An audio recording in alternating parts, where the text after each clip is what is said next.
Carbon tetrachloride से related हम लोग बातचीत कर रहे हैं। गौर से सुनिएगा, कार्बन टेट्राक्लोराइड का पिछले क्लास में हम लोग इसका इंट्रोडक्शन देख लिए थे कि कार्बन टेट्राक्लोराइड का सूत्र क्या होता है, इसका यूपीएससी नेम क्या होते हैं, टोटल चीज आप लोग को बताया गया था और आप लोग क्लियर भी कर लिए थे, ठीक ना। देखिए, कार्बन टेट्राक्लोराइड जो है इसको हम लोग CCl4 के नाम से जानते हैं। इसको कहा जाता है कार्बन टेट्राक्लोराइड। कार्बन टेट्राक्लोराइड ये जो आपके पास होता है, इसके लिए आता है कार्बन, 4 के लिए आता है टेट्रा और Cl के लिए आता है क्लोराइड, यानी कि कार्बन टेट्राक्लोराइड। तुम मौसा पर कम ध्यान दो, इधर ज्यादा ध्यान दो, समझ गया। अब देखिए, रबिया क्यों ताक रहा है?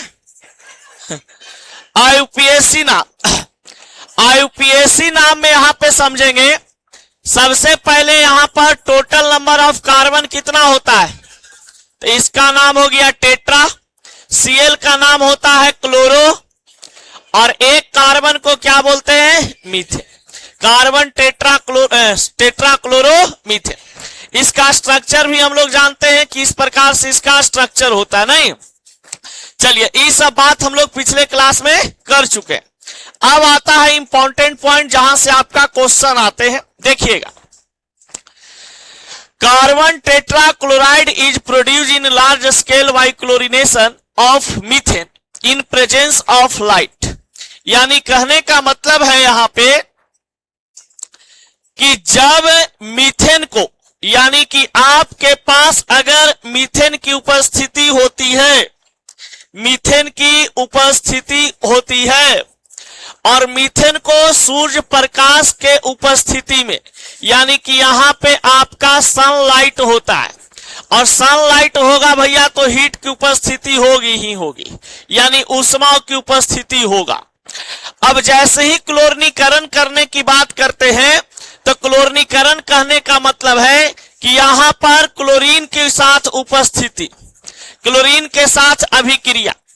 अब जब क्लोरीन के साथ अभिक्रिया कराते हैं तो आपको पता है कि CH4 प्लस Cl2 और यहां पर क्या बनेगा, तो मीथेन प्लस क्लोरीन, यहां पे जगह नहीं रहने के कारण Cl2 लिख दिए हैं, तुम लोग क्लोरीन लिख लेना यहां पे, ठीक है, कि यहां पे क्या चीज है, क्लोरीन है, Cl2। अब बताइए, यहां पर एक कार्बन और कितना हाइड्रोजन है बाबू, और क्लोरीन कितना है, 2, और हमको बनाना है CCl4 ना। तो बताइए कि CCl4 बनाने के लिए हमको क्लोरीन की संख्या कितना लेना होगा, 4। अब है यहां पर क्लोरीन कितना, 2, तो यहां पर हम क्या करेंगे, इसका संख्या बढ़ा देंगे, तो मोल की संख्या बढ़ाए तो 2 दूनी 4, 4 क्लोरीन हो गया। तो एक कार्बन के साथ ये 4 क्लोरीन है जो इंटर कर जाएगा, बाकी ये जो 4 हाइड्रोजन बचे हैं, ये 4 हाइड्रोजन आपका 2H2 के रूप में बाहर निकल जाएगा गैस बन करके। तो बताइए इसका नाम क्या बन गया, कार्बन टेट्राक्लोराइड, कार्बन टेट्राक्लोराइड। अब प्लस यहां पर आपका बन गया हाइड्रोजन गैस, हाइड्रोजन गैस। अब आपसे कोई पूछेगा तो आप आराम से बता दोगे कि कार्बन टेट्राक्लोराइड का निर्माण कैसे होता है, कार्बन टेट्राक्लोराइड का निर्माण कैसे होता है। बताना है ऐसे कि जब मीथेन को क्लोरीन के साथ, जब मीथेन को क्लोरीन के साथ सनलाइट तथा हीट के उपस्थिति में अभिक्रिया कराते हैं तो कार्बन टेट्राक्लोराइड तथा हाइड्रोजन गैस बनता है। जब मीथेन को क्लोरीन के साथ सूर्य प्रकाश तथा ऊष्मा के उपस्थिति में अभिक्रिया कराते बनता है? देखिए अब यहां पे बताया जाता है कि ये CCl4 जो बनता है, ये CCl4 का उपयोग हम लोग क्या चीज में करते हैं? मान लीजिए कि कोई भी रासायनिक पदार्थ बनाते हैं तो उस रासायनिक पदार्थ का कहीं ना कहीं तो उपयोग होगा, ऐसे तो कोई चीज बनता नहीं है। CCl4 का हम लोग निर्माण करके इसको यूज कहां करते हैं? तो इसका यूज किया जाता है बाबू रेफ्रिजरेंट में, एरोसोल में, फ्रियोन में और पायरीन में, फायर एक्सटिंग्विशर के रूप में। तो ये जो पायरीन में यूज होता है, फ्रियोन बनाने के रूप में यूज होता है, एरोसोल बनाने के रूप में यूज होता है, रिफ्रिजरेंट के रूप में होता है। तो रिफ्रिजरेंट कहने का मतलब रिफ्रिजरेटर के अंदर, रिफ्रिजरेटर के अंदर, एसी के अंदर जो एक कूलेंट लगा होता है वो फ्रियोन के रूप में होता है, फ्रियोन गैस के रूप में। अगल बगल देखे होंगे कहीं एसी लगा होगा या आपके घरों में एसी लगा होगा तो बोलता है कि इसमें फ्रियोन गैस की उपस्थिति होती है, गैस लीक नहीं होना चाहिए। तो गैस लीक होने की जो बात बोलता है वो फ्रियोन गैस से रिलेटेड होता है, ठीक ना। तो फ्रियोन गैस की उपस्थिति जो है आपका फ्रिज में, आपके पास एसी में जितना भी ठंडा हवा देने वाला या ठंडा करने वाला कोई पदार्थ होता है उसमें फ्रियोन की उपस्थिति होती है। गाड़ी में कहा जाता है कि कार्बोरेटर के अंदर भी डाला जाता है फ्रियोन, समझ गए, जो कि इंजन को क्या करता है? ठंडा रखने का काम करता है, समझ गए। तो ये होते हैं फायर एक्सटिंग्विशर। ये आपका ऑब्जेक्टिव में क्वेश्चन बहुत बार आया है, समझ गए, कि इनमें से 4 ऑप्शन आपको देगा, 4 ऑप्शन में से एक ऑप्शन आपका CCl4 रहता है और पूछता है कि फायर एक्सटिंग्विशर यानी कि आग बुझाने वाले यंत्र में कौन सी गैस की उपस्थिति होती है? आपका ऑप्शन रहेगा CCl4, CCl4। तो आपको टिक मार देना होगा CCl4 में। अब बताइए फायर एक्सटिंग्विशर में जो गैस होता है उस किस नाम से जाना जाता है? पायरीन के नाम से। किसके नाम से? पायरीन के नाम से। तो कोई विद्यार्थी कोई अगर पूछे भी आपसे तो बताइएगा पायरीन नाम से जो फायर एक्सटिंग्विशर में गैस डाला हुआ रहता है उसको हम CCl4 कहते हैं। कोई दिक्कत? चलिए नेक्स्ट पॉइंट, साइकोलॉजिकल इफेक्ट क्या होता है इसके बारे में देखते हैं। पहले इसको आप उतार लीजिए, ये वाला पॉइंट को, जहां पे आप जगह छोड़े थे वहां पे है कि CCl4 का साइकोलॉजिकल इफेक्ट क्या होता है। साइकोलॉजिकल इफेक्ट कहने का मतलब कि अगर आप CCl4 के संपर्क में ज्यादा समय तक रहते हैं या आपके शरीर के अंदर में CCl4 की उपस्थिति बन जाता है तो आपको कौन कौन सी समस्या होगी? तो CCl4 के कारण मानव में यकृत कैंसर की संभावना होती है। सबसे पहली चीज कि आपको ये लीवर को डैमेज करेगा। किसको डैमेज करता है? लीवर को डैमेज करता है। फिर है आपको कि CCl का जो प्रभाव है आमतौर पे सर में दर्द, उल्टी आना, ये सभी नेटा उल्टा चूना, सर्दी बुखार लगना, समझ गए, ये सब होते रहेगा। उल्टी बुल्टी होना, कभी कभी कस के लेटरिंगो हो जाना, समझ गया, ये सब चीज होता है। Which can causes permanent damage to nerve cell, ये हमेशा के लिए आपका तंत्रिका तंत्र को क्या कर सकता है? खत्म कर सकता है। तंत्रिका तंत्र को क्या कर सकता है? खत्म कर सकता है। तो चलिए अब बताइए जरा, यहां पे बोलिएगा, बोलिए CCl4 का उपयोग, CCl4 का उपयोग प्रतिशीतक, एरोसोल, फ्रियोन, पायरीन, आग बुझाने वाले यंत्र में किया जाता है। CCl4 के कारण यकृत कैंसर हो सकता है। CCl4 के कारण सर में दर्द, उल्टी आना तथा तंत्रिका तंत्र को खराब कर सकता है।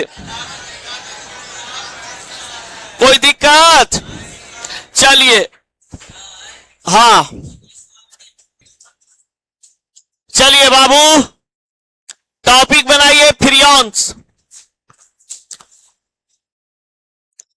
ये होता है फिरियॉन। ये क्या होता है? फिरियॉन्स। समझना, फिरियॉन्स जो है ये एक प्रकार का कहा जाता है बाबू कि आपके पास कि एक प्रकार का पॉलीहाइलोजन कंपाउंड होते हैं, पॉलीहाइलोजन कंपाउंड होते हैं, यानी कि एक प्रकार का बहुहाइलोजन यौगिक होता है, बहुहाइलोजन यौगिक होते हैं। अब समझिए, बहुहाइलोजन यौगिक में ये जो फिरियॉन की बात करता है, तो फिरियॉन में कहा जाता है कि कार्बन और फ्लोरीन की उपस्थिति जरूर रहेगा, कार्बन और फ्लोरीन की उपस्थिति जरूर रहेगा। तो जब किसी कंपाउंड में कार्बन हो, फ्लोरीन हो, क्लोरीन हो, ये सब की उपस्थिति अगर रहता है तो हम कह देते हैं इसको क्या चीज, कि आपके पास फिरियॉन की उपस्थिति है। यानी कि जिसमें फ्लोरीन की उपस्थिति रहेगा उसको हम फिरियॉन कहेंगे, उसको हम क्या कहेंगे? फिरियॉन कहेंगे। अब समझो, अब कहता है कि फिरियॉन जो है, ये फिरियॉन का अगर हम सूत्र की बात करते हैं, यानी कि फॉर्मूला की बात करते हैं, तो फॉर्मूला इसका देख लीजिए। इसका फॉर्मूला जो होगा CF4 के रूप में होगा, CFCl3 के रूप में होगा, CF3Cl के रूप में होगा, फिर कहता है CF2Cl2 के रूप में होगा, फिर कहा जाता है कि CFCl3 के रूप में होगा। इसका मतलब हुआ कि आप यहां पर देख सकते हैं, शांति से सुनिए बाबू, इंपॉर्टेंट चीज बता रहे हैं कि देखिए कार्बन और फ्लोरीन की उपस्थिति है इसमें, कार्बन और फ्लोरीन के साथ क्लोरीन की भी उपस्थिति है, कार्बन और फ्लोरीन क्लोरीन की उपस्थिति है। यानी इससे पता चला कि फिरियॉन के सूत्र में क्लोरीन रहे या ना रहे, लेकिन फ्लोरीन का उपस्थिति होना जरूरी है, ठीक ना। अब देखो एक ट्रिक बता देते हैं याद करने के लिए। CF4 है, CF क्या है? 4। अब CF4 है तो यहां पर 4 लिखा हुआ है, तो इसको बोलते हैं बाबू हम लोग फिरियॉन 14। फिरियॉन कितना बोल दिए? 14। 4 से याद रखना, 4 14, 4 14। अब बताइए फिरियॉन की संख्या केगो है? तो इसको बोलते हैं फिरियॉन 13। इसको क्या बोलते हैं? फिरियॉन 13। अब बताओ इसमें फिरियॉन 12, फिरियॉन 12 यानी 12। इसमें एगो ना है तो इसका नाम हो जाएगा फिरियॉन 1। अब समझो 11 फिरियॉन 11। अब यहां पर जो फिरियॉन 12 होते हैं ये इंपॉर्टेंट होता है, यही वाला यूज होता है आपका एसी में और आपका घर के जो अंदर रेफ्रिजरेटर होता है ना उसके अंदर में, फ्रिज में। तो रेफ्रिजरेटर और एसी के अंदर में जो फिरियॉन भरे हुए होते हैं वो फिरियॉन गैस कौन सा होता है? CF2Cl2। तो ये सब आपका ऑब्जेक्टिव में क्वेश्चन आएगा, कहीं कॉपी में लिखल आपको लैंग्वेज में नहीं मिलेगा, ठीक ना। इसीलिए बोलते हैं कि जो बताते हैं उसको गौर से सुनना, आपका ऑब्जेक्टिव क्लियर हो जाएगा। और सब्जेक्टिव तो आपको पूरा का पूरा लड़वा ही देंगे। ऑब्जेक्टिव का रिक्स हम 20 को 25 को लेते हैं, जो पढ़े वाला लड़का है वो पूरा का पूरा बना देता है। अब यहां पर तुम लोग के पास आए, मान लो पूछ देगा कि रेफ्रिजरेटर तथा फ्रिज में फिर कौन सी फिरियॉन उपस्थित होते हैं? अब कहोगे फिरियॉन तो 4-5 गो बस्टरवा बतल को। अब साला कौची होगा हो? अब याद करोगे, बढ़िया से सुनोगे तब नहीं याद रहेगा कि CF2Cl2 वाला जो होता है ये एसी और रेफ्रिजरेटर के अंदर में फिरियॉन 12 की उपस्थिति होती है। कौन वाला होता है? फिरियॉन 12। अब ये जो फिरियॉन होते हैं, जितना ये सब फिरियॉन आपको दिखाई दे रहा है, ये फिरियॉन जो है ये प्रतिशीतक के रूप में यूज होता है। किसके रूप में? प्रतिशीतक के रूप में, जिसको हम लोग बोलते हैं रेफ्रिजेंट। इसको क्या बोलते हैं? रेफ्रिजेंट। तो रेफ्रिजेंट कहने का मतलब ठंडा, रिप्रेजेंट कहने का मतलब ठंडा। अब देखिए यहां पर बताता है कि फिरियॉन की अगर हम बात करते हैं तो फिरियॉन में आपको पता है कि जितने भी अलग अलग कंपाउंड हैं सभी का अलग अलग ऑक्सीडेशन नंबर होगा, सबका अलग अलग चार्ज होगा, सबका ये होगा वो होगा। लेकिन एक बात समझ लीजिए, फ्रियोन जितने भी आपके पास दिए गए हैं इस सभी फ्रियोन का हाइब्रिडाइजेशन sp3 होगा। sp3 हाइब्रिडाइजेशन होगा। हाइब्रिडाइजेशन क्या होगा? sp3। क्योंकि देख सकते हैं सभी जो यहां पर फ्लोरीन क्लोरीन है एक कार्बन के साथ 4 बॉन्ड बना रहे हैं, और जब 4 बॉन्ड बनाएंगे तो उसका हाइब्रिडाइजेशन क्या आएगा? sp3 आएगा। कोई दिक्कत? अब ध्यान दीजिए, अब यहां पर कहा जाता है कि फ्रियोन का उपयोग, तो बताइए हम लोग जानते हैं कि क्लोरोफॉर्म से जब फ्रियोन बनाया जा सकता है तो फ्रियोन से क्लोरोफॉर्म भी बनाया जा सकता है। तो ये जो फ्रियोन है इससे हम लोग क्लोरोफॉर्म का भी निर्माण कर सकते हैं, क्लोरोफॉर्म का निर्माण कर सकते हैं, CHCl3 का निर्माण कर सकते हैं, CCl4 का भी निर्माण कर सकते हैं, कार्बन टेट्राक्लोराइड, कार्बन टेट्राक्लोराइड, तो कार्बन टेट्राक्लोराइड का भी निर्माण होता है। ठीक ना? अब देखिए, अब यहां पर आपसे अगर पूछ दे कि CF2Cl2 में CF2Cl2 में कार्बन का ऑक्सीडेशन नंबर क्या होंगे, तो बताइए इसका वैल्यू निकालना है तो इसको x मान लेंगे, प्लस फ्लोरीन का कितना होता है बाबू? -1 होता है ऑक्सीडेशन नंबर, प्लस क्लोरीन का कितना होता है? -1 मल्टीप्लाई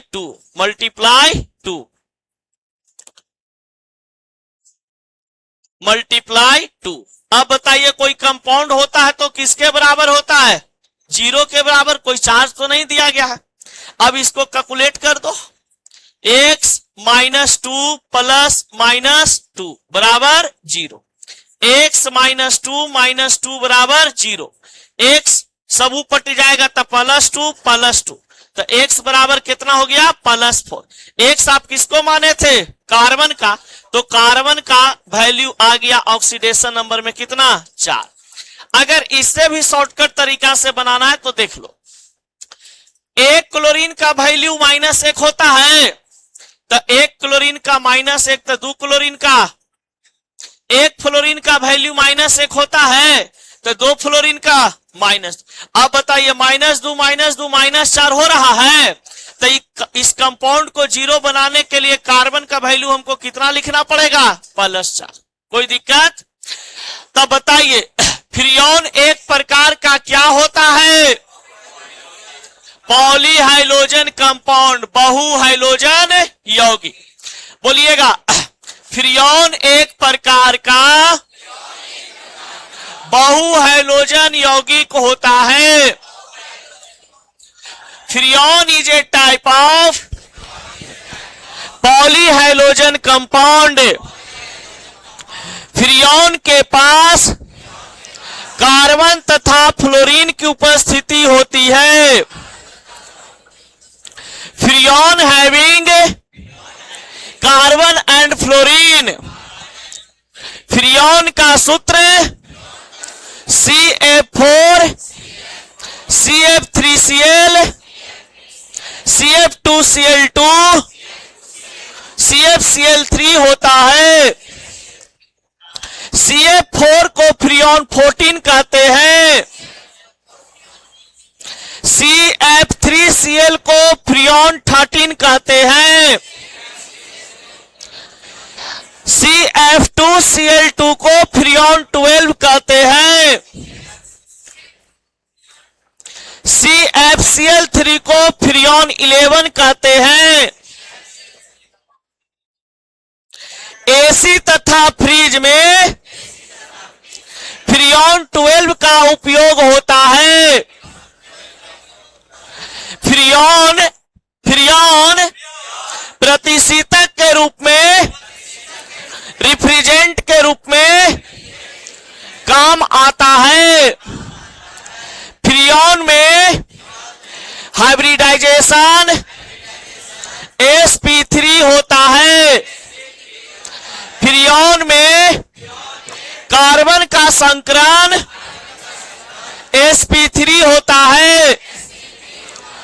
बाले बच्चे उतारो। हाँ,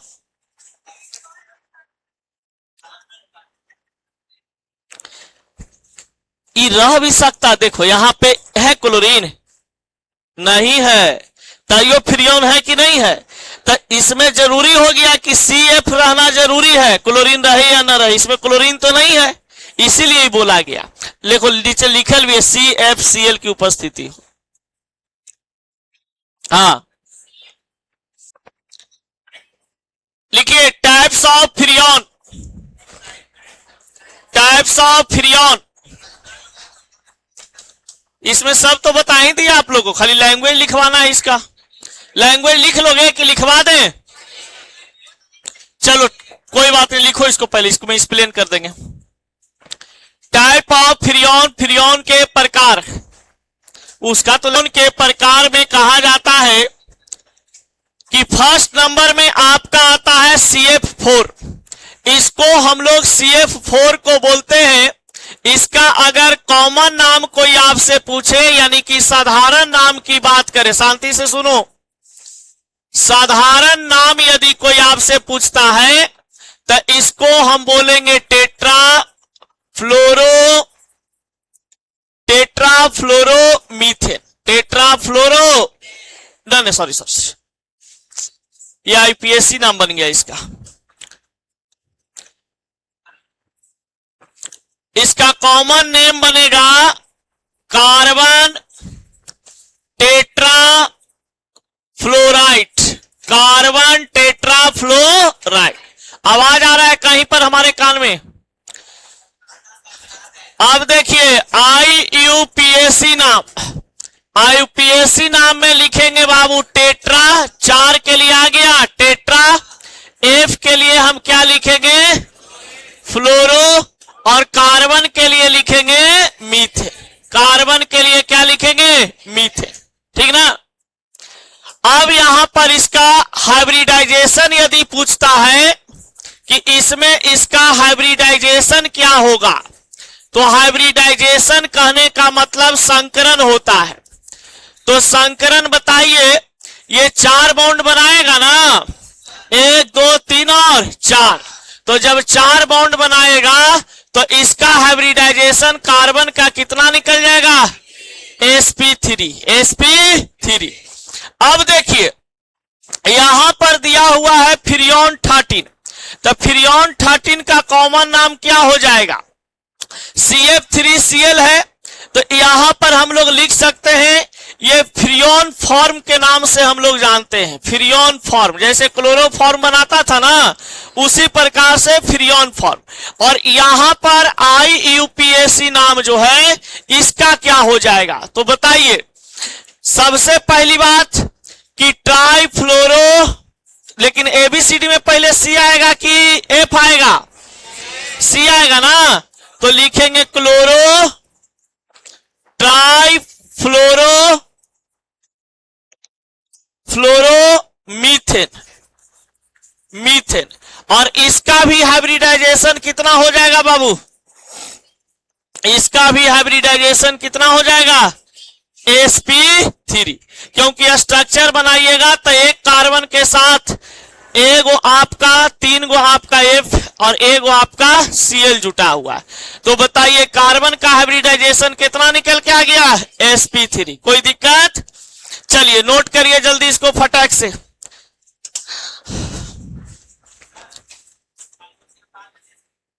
पढ़ पहले बायोलॉजी, बात केमिस्ट्री बुझाई तो ना हो, बायोलॉजी लेते।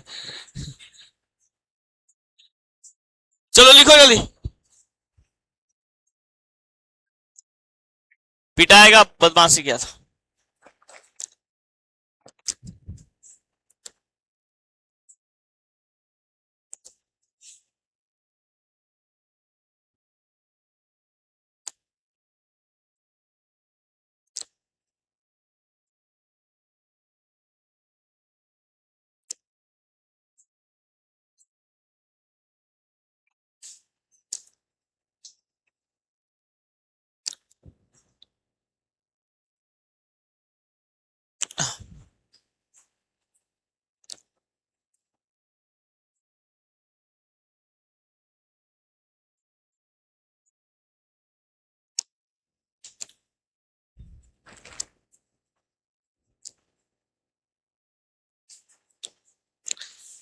इसमें ऑक्सीडेशन नंबर निकल जाएगा आप लोग से। इसमें इसका ऑक्सीडेशन नंबर क्या निकलेगा, कार्बन का +4 आ जाएगा। CF4 है ना, तो -4, तो ये हो जाएगा +4। इसमें क्या हो जाएगा ऑक्सीडेशन नंबर, CF3 है, Cl है, तो -3 -3, तो ये हो जाएगा आपका +4। इसका भी यानी सब का +4 ही आएगा। जितना आपके पास फ्रियोन है सब का ऑक्सीडेशन नंबर +4 आएगा। फ्रियोन 12 का बताइए आईयूपीएसी नाम क्या होगा, फ्रियोन 12 का आईयूपीएसी नाम बताइए। पहले ABCD में F आएगा कि C आएगा, तो डाई क्लोरो लिख देंगे और डाई फ्लोरो लिख देंगे। जो न्यू स्टूडेंट होंगे उनको समझ में नहीं आ रहा होगा, पहले ही बोलते रहे, क्योंकि चैप्टर का एकदम लास्ट पोजीशन चल रहा है बाबू। अब आपको जो नया चैप्टर शुरू करेंगे वहां से समझ में आएगा, ठीक ना। तो डाई क्लोरो डाई फ्लोरो और एक कार्बन को क्या बोल देंगे, मीथ। बताइए इसमें हाइब्रिडाइजेशन क्या हो जाएगा, इसका sp3। इसका ऑक्सीडेशन नंबर कार्बन का कितना हो जाएगा, कार्बन का ऑक्सीडेशन नंबर +4। इसका यूपीएससी नेम क्या निकलेगा, ट्राई क्लोरो फ्लोरो मीथेन। देखिए ये 3 के लिए आया है ट्राई, Cl के लिए आया है क्लोरो और F के लिए आया है फ्लोरो और एक कार्बन के लिए आया है मीथेन। इसका भी हाइब्रिडाइजेशन कितना हो जाएगा, sp3 और ऑक्सीडेशन नंबर कार्बन का +4 आ जाएगा, क्योंकि -3 -1 तो +4 इसका हो जाएगा।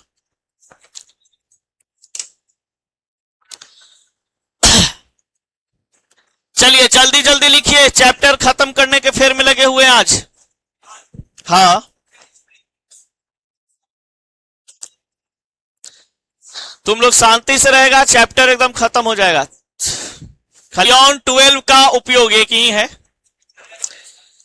देखिए इसके बारे में बता ही चुके हैं कि फ्रियोन 12 जो होता है CF2Cl2 होता है। इसका उपयोग हम लोग एसी में, रेफ्रिजरेटर के अंदर स्प्रे और कीटनाशक बनाने में यूज करते हैं, ठीक ना। यानी कि कीटनाशक कहने का मतलब कि जो खेतों में कुछ कुछ ऐसे पदार्थ छिड़काव होता है दवाई का, जैसे देखिएगा एगो बैग लेखा कुछ पिठिया पर टांग लेता है, समझ गए, मशीन, और ऐसे ऐसे करके क्या करता है, छिड़ता है, तो वो आपका कहा जाता है कि उसमें भी फ्रियोन 12 की मात्रा पाई जाती है, ठीक ना। चलिए लास्ट टॉपिक इस चैप्टर का है बाबू, जिसका नाम है DDT। चलिए इसका पूरा नाम है di chloro di phenyl tri chloromethane. चलिए टॉपिक बनाइए सब लोग DDT के। DDT के बारे में बताया जाता है बाबू कि ये DDT जो है एक प्रकार का पॉलीहाइलोजन कंपाउंड होता है। ये एक प्रकार का क्या चीज है, पॉलीहाइलोजन कंपाउंड। इसका साधारण नाम जो है di chloro di phenyl tri chloromethane होता है। तो एकदम याद कर लो, DDT का पूरा नाम या DDT का साधारण नाम di chloro di phenyl tri chloro methane. अब देखिए आईयूपीएसी नेम की अगर बात करता है DDT का, तो DDT का आईयूपीएसी नाम होता है 2220 4 क्लोरोफिनाइल 111 ट्राई क्लोरोमीथेन। तो ये DDT का आईयूपीएसी नाम है। इसको बनाने वाला वैज्ञानिक का नाम जो है ये पॉल मूलर है। क्या है, पॉल मूलर। और ये बनाया था कितना ईस्वी में, 1873 ईस्वी में, 1873 ईस्वी में।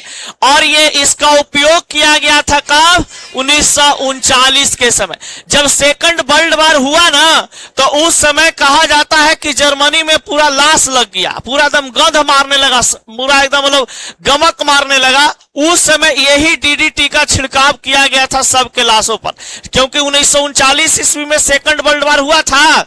1939 से शुरू हुआ था, 1945-44 तक चला था। तो उस समय जितना लाश उस सैनिक के रहता था, मारा कटाया जहां पे, तो वहां पर बहुत सारा बैक्टीरिया पनपने लगा था, बहुत सारा वायरस पनपने लगा था। तो उस वायरस बैक्टीरिया को खत्म करने के लिए डीडीटी का जर्मनी में छिड़काव किया गया था, समझ गए। तो वही 1939 ईस्वी से इसका उपयोग होना शुरू हुआ।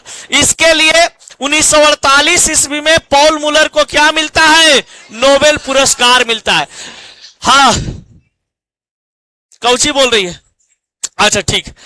अब देखिए, देखो लड़की बोल रही है कान में, कोई दिक्कत नहीं, लड़का कोई नहीं बोलना चाहिए। अब देखिए इधर, तो पॉल मुलर को ये डीडीटी बनाने के लिए कब सम्मानित किया गया? 1948 ईस्वी में। और क्या चीज से सम्मानित किया गया? नोबेल पुरस्कार। अब यहां पर आता है एल्गा कि डीडीटी कैसे बनाया गया। डीडीटी बनाने के लिए इन्होंने कौन कौन से कंपोनेंट और कंपोजिशन का उपयोग किया? तो देखिए, जब डीडीटी बनाने की बात आई तो इस बंदा ने करता क्या है कि सबसे पहले क्लोरोबेंजीन को यहां पर रखता है, क्लोरोबेंजीन को रखता है और क्लोरल को रखता है, और साथ में यहां पर कंसंट्रेशन H2SO4 और H2O की उपस्थिति रखता है। अब जैसे देखिए बाबू, ये क्लोरोबेंजीन है जो 2 मोल में अवेलेबल है ना, तो 2 मोल में जब अवेलेबल होता है और क्लोरल के साथ अभिक्रिया करता है, तो ये जो फॉर्मूला लिखा हुआ है यहां से यहां तक के, ये आपका क्लोरल का लिखा हुआ है O डबल बॉन्ड CH3, और इधर जो आप देख रहे हैं ये क्लोरोबेंजीन का लिखा हुआ है, HH जो है ना इसमें, ये क्लोरोबेंजीन का पार्ट है। अब समझो, इसका क्लोरल का ऑक्सीजन और बेंजीन में लगा हुआ हाइड्रोजन, ये दोनों मिल करके क्या बना देते हैं? H2O। क्या बना देता है? H2O। और बाकी देखिए, जब E वाला पार्ट हटता है यहां से, तो E वाला कार्बन के साथ, देखिए E वाला कार्बन के साथ E ज्वाइंट हो जाता है, दोनों ज्वाइंट हो गया यहां पे, तो ये बना देता है आपके पास क्या चीज? डीडीटी। तो ये वाला जो यहां पर H2O बनाया था, इसको हटा दिया जाता है और ये वाला बॉन्ड को इसके साथ अटैच कर दिया जाता है। देखिए CHCl CCl3 वहां पे लिखा हुआ है कि नहीं लिखा हुआ है? एक कार्बन के साथ 3 क्लोरीन। कोई दिक्कत यहां तक? चलिए, ये था आपका डीडीटी बनाने का नियम। अब डीडीटी का उपयोग हम लोग कहां करते हैं? तो समझिए, डीडीटी का उपयोग कहा जाता है कि इंसेक्टिसाइड्स में करते हैं, यानी कीटनाशक बनाने में यूज किया जाता है। फिर कहा जाता है कि जो हमारे खेतों में फसल होते हैं, उस फसल को कीड़ा मकोड़ा से बचाने के लिए हम लोग डीडीटी का छिड़काव करते हैं। कोई दिक्कत?